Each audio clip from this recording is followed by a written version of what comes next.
अस्सलाम वालेकुम dear students. आज के लेक्चर में हम डायग्नोसिस ऑफ कार्डियोवास्कुलर डिसऑर्डर्स की बात करेंगे। Advancement in diagnosis and treatment. जैसे जैसे मॉडर्न रिसर्च बढ़ती चली जा रही है, वैसे वैसे improve diagnosis and prevention of cardiovascular diseases जो हैं होती चली जा रही हैं। Principles of angiography. Angiography means वो प्रोसीजर जिसके ज़रिए हम एंजियोग्राम्स बनाती हैं हार्ट या वेसल्स से रिलेवेंट जो डिसऑर्डर्स हैं उनकी जो डायग्नोसिस है, जिस प्रोसीजर के ज़रिए की जाती है, उसको हम एंजियोग्राफी कहते हैं। एंजियोग्राफी में बेसिकली हम कैथेटराइजेशन, कार्डिक कैथेटराइजेशन करते हैं। कार्डिक कैथेटराइजेशन के अंदर क्या होता है कि कैथेटर जो कि एक लॉन्ग थिन फ्लेक्सिबल ट्यूब होती है, इसको इंसर्ट किया जाता है इनटू द वेन और आर्टरी, ताकि ये स्पेशली डिज़ाइंड कैथेटर्स होते हैं या ट्यूब्स होती हैं जिनको वेन और आर्टरी के अंदर इंसर्ट किया जाता है और फिर इनको हार्ट की तरफ एडवांस किया जाता है और under the radiographic fluoroscopic guidance, और वहाँ जाकर ये हार्ट इनकी मदद से फिर जो हार्ट से रिलेटेड डिसऑर्डर्स हैं या इश्यूज़ हैं, उनको डायग्नोज़ किया जाता है ताकि उनकी ट्रीटमेंट की जा सके। इसके अलावा हार्ट के चैम्बर्स की मेजरमेंट इसकी हेल्प से, एंजियोग्राफी की हेल्प से की जाती है, कैथेटर्स की हेल्प से की जाती है।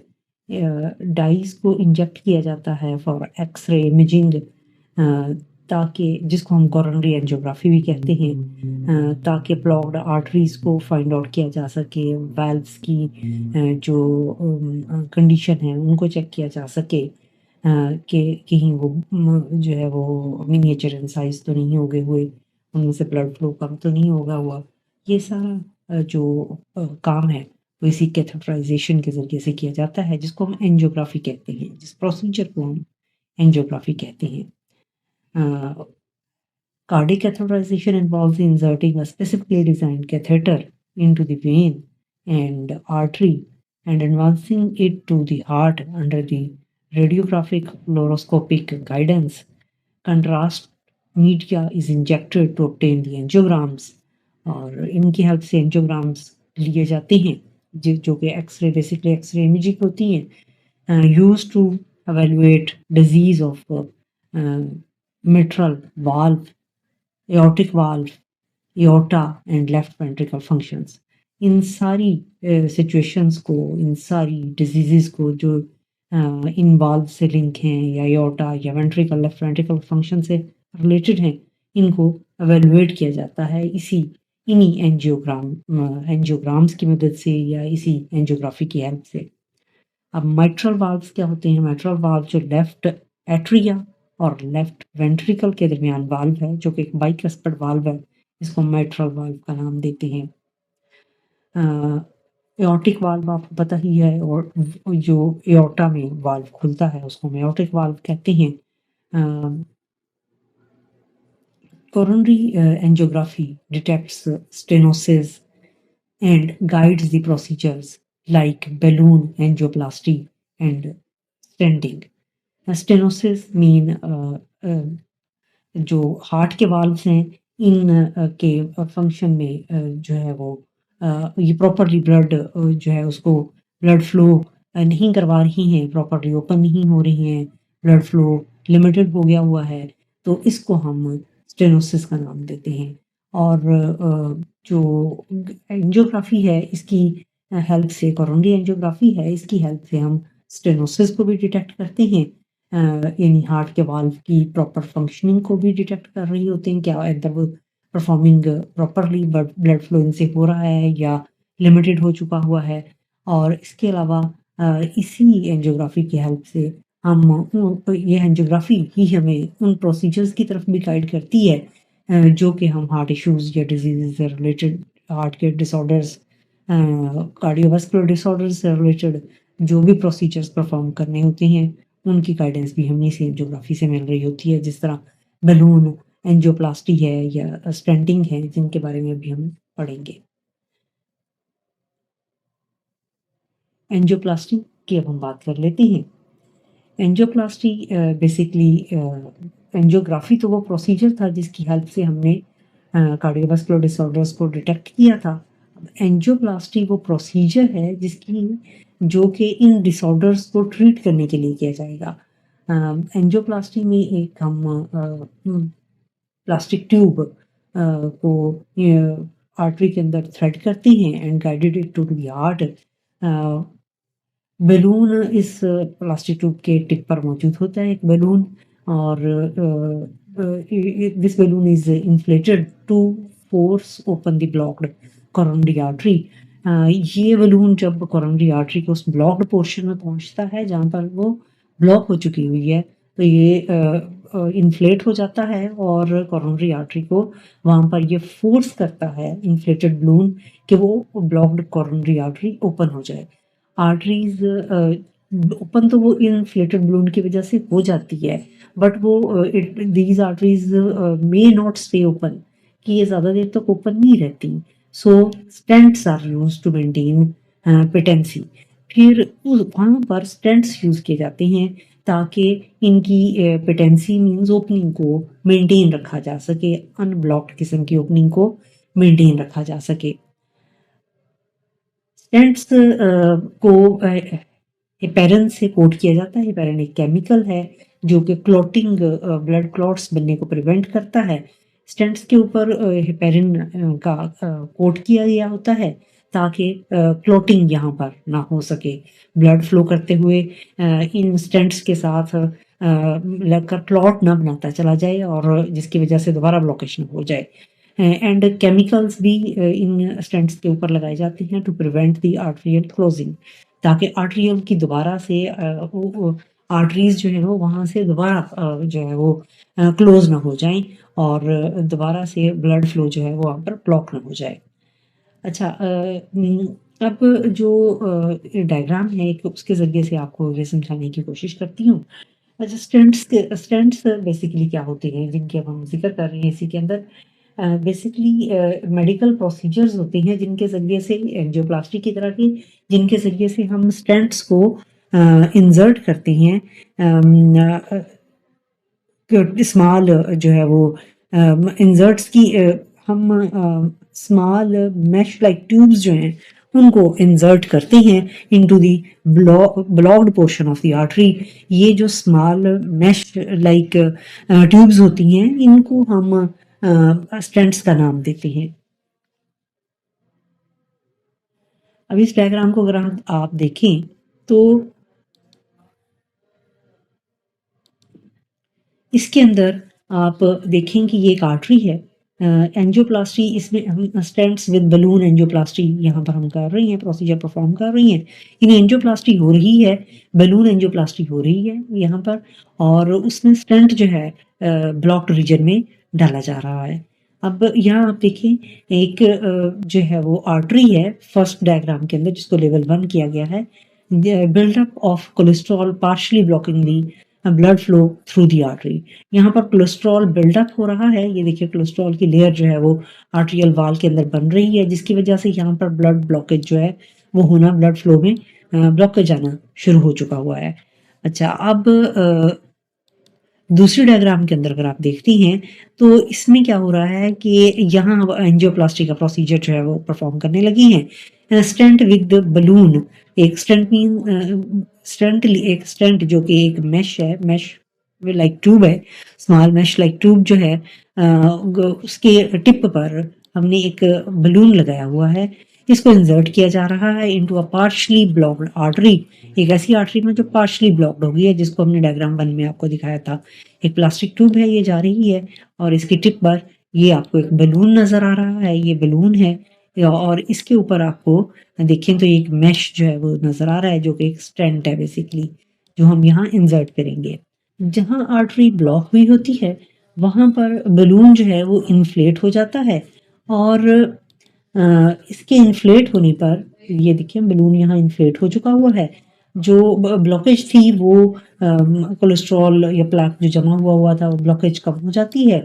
लेकिन जो है वो आर्टरी तो एक्सपेंड हो जाती है but it does not remain expanded. इसी तरह वो एक्सपेंड नहीं रहेगी, बल्कि हो सकता है वो बाद में दोबारा क्लोज हो जाए। तो इसको एक्सपेंड रखने के लिए यहाँ पर ये स्टेंट, ये जो आपको मैश लाइक एक स्टेंट बलून के ऊपर नजर आ रहा है, ये यहाँ पर अब इंसर्ट किया जाएगा। अब बलून इसमें से रिमूव कर लिया जाएगा। अगली डायग्राम में आप देखें फोर्थ वन में बलून जो है वो रिमूव कर लिया जाता है। Balloon remove from the expanded stent. Stent जो कि अब एक्सपेंड होकर ब्लॉक्ड एरिया में लग चुका हुआ है। ये स्टेंट आपको नजर आ रहा है, मैश जो पूरे का पूरा ये आपको क्रिस क्रॉस में ये नजर आ रहा है, ये सारे का सारा।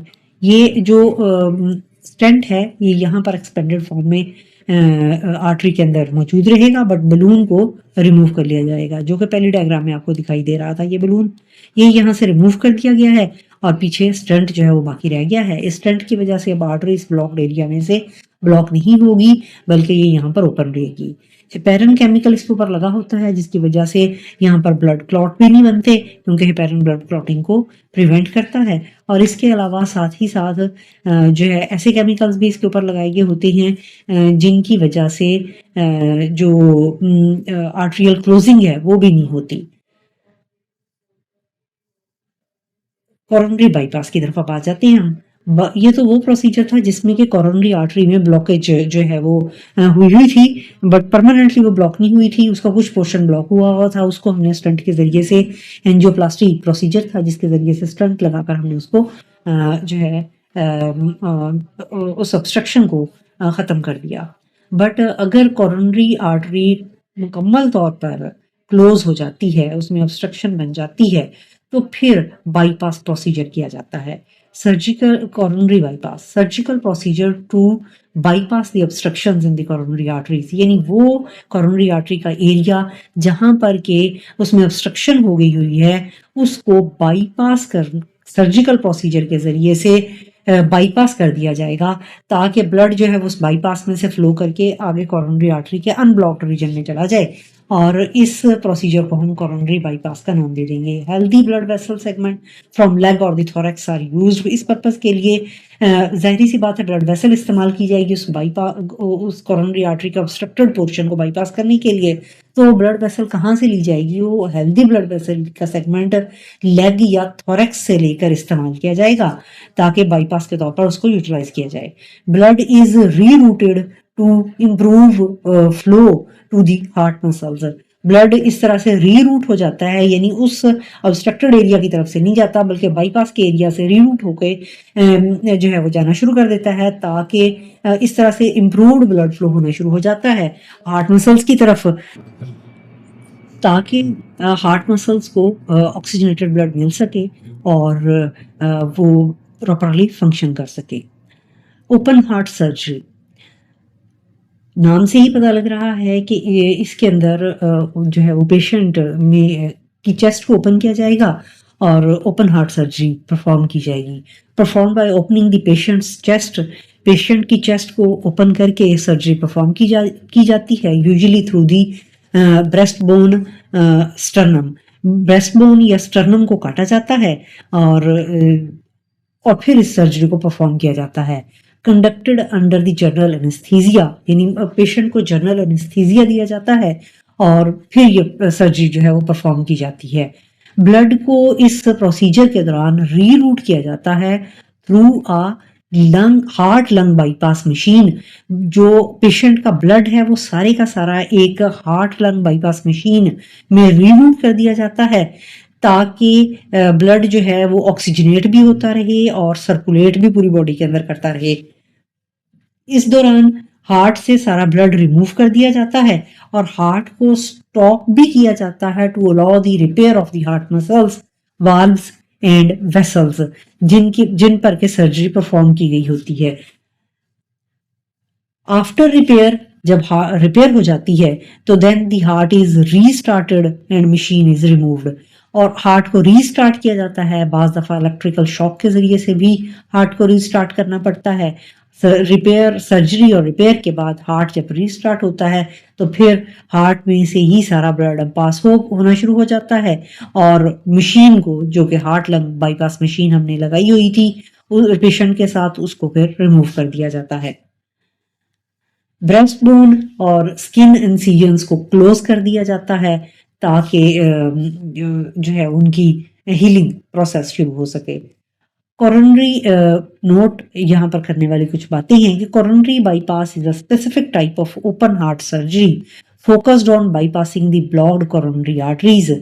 Open heart surgery is a general term for surgeries involving the repair of any internal heart structure, valves, heart muscles etcetera. जो कोरोनरी बाईपास सर्जरी है बेसिकली वो स्पेसिफिक टाइप की ओपन हार्ट सर्जरी होती है जिसमें सिर्फ हम जो coronary arteries, blocked coronary arteries है, उनकी बाईपासिंग पर फोकस करते हैं।